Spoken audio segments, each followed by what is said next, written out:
נושא המשמורת המשותפת תופס תאוצה בשנים האחרונות, ולא מעט מפסקי הדין במשמורת קובעים שהמשמורת על הילדים תהיה משותפת, לאחר שפקידות הסעד נותנות את המלצתן לכך.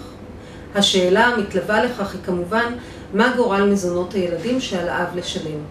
האם הוא צריך להעביר לידי האם מזונות עבור הילדים כאילו לא היו הילדים במשמורתו המשותפת? האם הוא לא צריך להעביר בכלל מזונות לידי האם כיוון שהילדים במשמורת משותפת?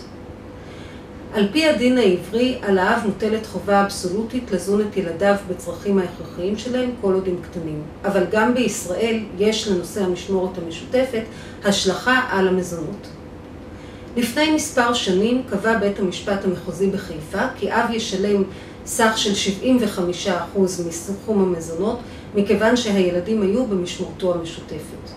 מאז התפתחה הפסיקה ובשנים האחרונות ניתנו גם מספר פסקי דין שקבעו שכאשר הילדים נמצאים במשמורת משותפת בין ההורים ורמת החיים של ההורים ורמת ההכנסה שלהם דומה או זהה, על האב לא יהיה לשלם כלל מזונות ילדים לידי האם, אלא כל אחד מההורים יישא בהוצאות הילדים כאשר הם אצלו, ויישא בחלקים שווים בהוצאות שונות כגון בתי ספר, גנים, קייטנות וכיוצא בזה.